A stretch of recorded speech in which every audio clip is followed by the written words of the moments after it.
Halo sahabat semuanya, dimanapun kalian berada, bertemu lagi dengan saya, Diana, dalam acara Bincang-Bincang Sahabat.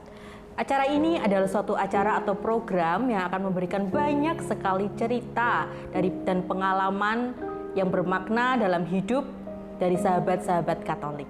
Dalam episode kali ini, kita mengundang sahabat-sahabat dari KEP atau Kursus Evangelisasi Pribadi Angkatan ke-12 Paroki Katedral Semarang untuk menyampaikan pengalaman-pengalaman iman mereka. Saat ini saya sudah bersama dengan Pak Joni dan Pak Budi. Selamat pagi Pak Joni, Pak Budi. Pagi Mbak Diana. Selamat pagi Mbak Diana. Terima kasih. Apa kabar? Luar biasa baik dan sehat. Puji Tuhan. Bagaimana Pak selama pandemi ini, apa saja kegiatannya? Kegiatan kami selama pandemi diantaranya adalah syukur kami bisa mengikuti kursus KEP yang ke-12. Wah, luar biasa sekali. Pak Joni dan Pak Budi ini alumni dari angkatan keberapa sih Pak di KEP Paroki ini? Kita berdua nih alumni KEP 12 Mbak Diana, Katedral Semarang. Jadi kita di sini juga dari sini kita akan mengadakan KEP 13 di bulan Juni ini. Wah, luar biasa. Jadi Pak Joni dan Pak Budi ini alumni KEP angkatan ke-12. Iya, betul. Wah, luar biasa teman-teman.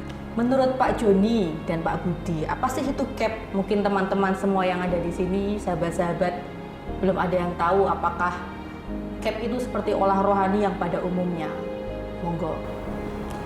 Kalau menurut saya ya Mbak Diana ya, KEP ini merupakan satu kita perlu belajar lagi pengalaman iman dalam kita gereja Katolik ya. Mungkin kalau di Katolik udah pernah ikut pelajaran baptis, krisma. Nah ini sebetulnya ilmu yang harus kita pelajari karena di sini kita benar-benar belajar mengenal dengan sesama antar teman-teman Katolik dan juga mungkin yang sesama yang lainnya yang non Katolik. Tapi juga kita punya hubungan langsung dengan Tuhan Yesus. Jadi di sini memang kalau boleh saya sarankan semua rekan-rekan Katolik yang sudah dibaptis sebaiknya dan seharusnya ikut KEP. Wah, luar biasa sekali loh itu ya teman-teman. Atau dari Pak Joni? Oke, dari saya KEP itu pada mulanya memang saya tidak tertarik, tapi setelah kami ada khusus di sana ternyata KEP itu adalah sebuah pembinaan. Kami merasa dibina.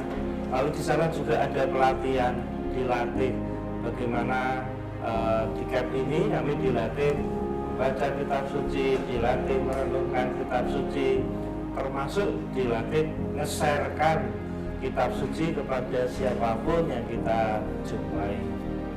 Wah, mungkin jadi seperti itu sahabat-sahabat semuanya. Jadi Pak Joni dan Pak Budi, sebelum mengikuti KEP, kalau boleh tahu, kan mungkin jadi sahabat-sahabat semuanya pengen tahu sebelum ikut KEP itu bagaimana, prosesnya bagaimana sih dari menuju sebelum Pak Budi dan Pak Joni mengikuti KEP sampai akhirnya bisa menjadi seorang alumni KEP, itu prosesnya seperti apa? Kalau saya Mbak Diana, untuk ikut KEP ini merupakan satu perjalanan iman ya Mbak Diana. Karena saya pernah ikut waktu itu di satu misa di gereja di Denpasar, ada satu pembicara namanya Bu Yudi. Nah beliau ini pembicara Katolik ya. Dia langsung cerita, langsung nanyakan, kalian apa udah ikut KEP? Saya cuma duduk, KEP itu apa? Terus Bu Yudi cerita kursus evangelisasi pribadi. Saya berpikir wah ini kan kayak teman-teman Kristen gitu, tapi saya penasaran Mbak Diana karena jujur waktu selama ini kita kalau ini kan jarang di teman-teman Katolik itu ngomong tentang KEP, tapi dari beliau ini saya tahu, makanya itu tertantang, wah ini saya harus belajar nih gimana caranya. Karena kan mungkin kalau kita cuman ke gereja Sabtu Minggu atau kegiatan, tapi kan kita harus ibaratnya itu kalau zaman sekarang tuh ngecas ya, kita harus nambah ilmu tentang Katolik. Nah puji Tuhan ada satu kesempatan ya, saya tanpa pikir aneh-aneh, tanpa berpikir panjang, waktunya atau gimana, offline atau online, saya langsung daftar. Karena saya memang udah cukup lama tahu tentang CAP itu apa. Itu sih Mbak Diana. Luar biasa ya sahabat, jadi rasa penasaran, jadi langsung daftar untuk ikut CAP di Parokia Katedral. Kalau dari Pak Joni sendiri, bagaimana nih Pak prosesnya? Mungkin saya salah satu dari umat Katolik yang agak sombong dengan CAP. Saya kadang-kadang mengkecilkan arti CAP. Sudah banyak hal teman-teman ngomong, Pak Joni mau ikut CAP. Dalam hati saya berpikir, apa itu CAP? Kalau saya tanpa CAP aja bisa mengikuti kegiatan-kegiatan di gereja, bisa mengikuti hal-hal di lingkungan. Buat apa saya ikut CAP? Makin lama banyak yang mengajak saya untuk ikut CAP. Akhirnya ya sudah, saya tak coba ikut CAP, tak ngerasake ikut CAP.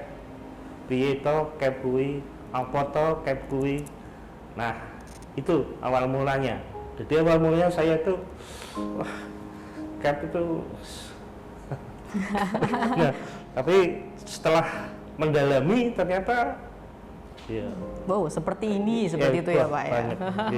Wah, jadi prosesnya tuh macam-macam ya sahabat. Ada yang karena penasaran dari Pak Budi itu wah penasaran apa ini CAP sih dari Denpasar itu. Jadi dengan Pak Joni yang sudah biasa hidup menggereja, jadi apa sih wong saya sudah biasa mengikuti kegiatan gereja, ngapain harus ikut CAP? Wah, jadi luar biasa sekali ya para sahabat. Proses-prosesnya tuh macam-macam. Jadi mungkin saya boleh tahu lagi nih Pak Budi dan Pak Joni, dampaknya apa sih yang paling Bapak rasakan setelah mengikuti CAP? Atau saya yang tadinya jarang berdoa jadi lebih rajin berdoa, yang tadinya emosian jadi bisa meredam emosi. Apa sih dampak CAP dari Pak Budi dan Pak Joni? Iya, Mbak Diana, saya tertarik salah satu acara dari CAP itu adalah pencurahan roh. Di sana saya ditawari oleh pembimbing, kamu pengen roh apa? Saya bingung roh apa. Lalu saya pilih roh kesabaran saja. Ternyata dalam perjalanan waktu yang tadinya saya itu meremehkan CAP, saya semakin merasa sekarang jadi kelihatannya ini jadi orang yang sabar dalam hal-hal apa, misalnya dulu kalau ada orang salah sedikit aja tak kanggo boleh. Sekarang dengan ada mungkin pencurahan roh sabaran, saya semakin sabar.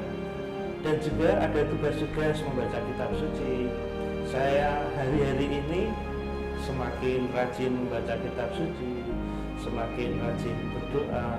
Bahkan setiap kali pertemuan sedikit banyak ya saya memberikan ayat-ayat emas kepada yang saya jumpai. Oh, luar biasa. Kalau dari Pak Budi bagaimana nih? Kan kalau Pak Joni ini kan roh kesabaran ya Pak ya? Ya.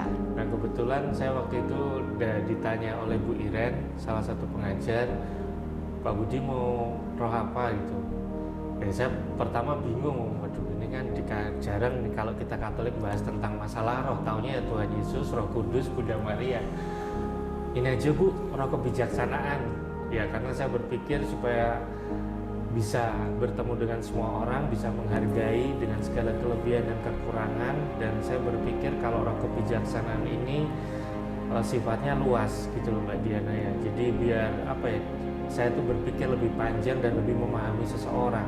Mungkin seseorang mengambil satu tindakan itu kalau dulu kan mungkin langsung menghakimi ya, waduh orangnya kok kayak gitu. Tapi setelah itu tuh saya jadi berpikir, oh mungkin ada satu latar belakang mengapa seseorang melakukan seperti itu. Ya akhirnya jadi saya mengetahui bahwa setiap orang punya medan perjuangannya sendiri-sendiri. Jadi kita berusaha menghargai. Oh memang kalau masih seperti itu ya sudah, saya hargai. Itu mungkin Mbak Diana yang bisa saya sharingkan.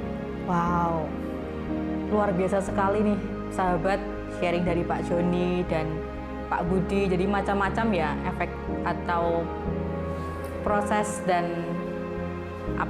seperti dampaknya setelah mengikuti CAP itu seperti apa, dari Pak Joni yang menginginkan menjadi orang yang lebih sabar dan Pak Budi menjadi orang yang lebih bijaksana.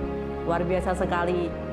Nah, Pak Budi dan Pak Joni, apa nih harapan Pak Joni dan Pak Budi untuk CAP kedepannya, terkhusus untuk orang-orang muda yang ada di paroki kita maupun di luar paroki untuk bisa mengikuti CAP? Dari Pak Joni dulu boleh? Oke. Kaum muda bagi saya itu sebuah istilahnya kekayaan gereja yang amat sangat dibutuhkan.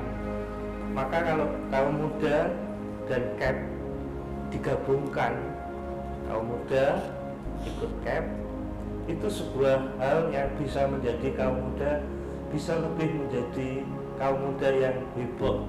Artinya bagaimana nanti mereka pada saat bersama-sama dengan rekan-rekan kaum muda bisa saling sharing, bisa saling menggait, bisa saling merengkuh, khususnya kaum muda yang melempem tanda petik ya. Dengan ikut CAP, kemampuan ini nanti bisa ditegakkan, artinya ditegakkan itu dimekarkan itu, semoga ya. Wah, monggo dari Pak Budi. Kalau saya pesan saya satu, Mbak.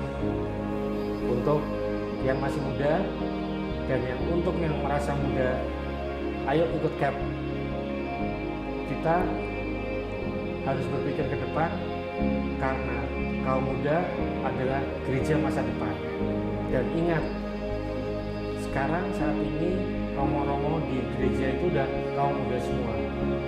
Dan ini saatnya kaum muda ambil peranan, ambil tongkat estafet, bahwa yang muda ataupun yang berjiwa muda bisa melakukannya dengan sebaik-baiknya dengan bimbingan Tuhan dan Roh Kudus.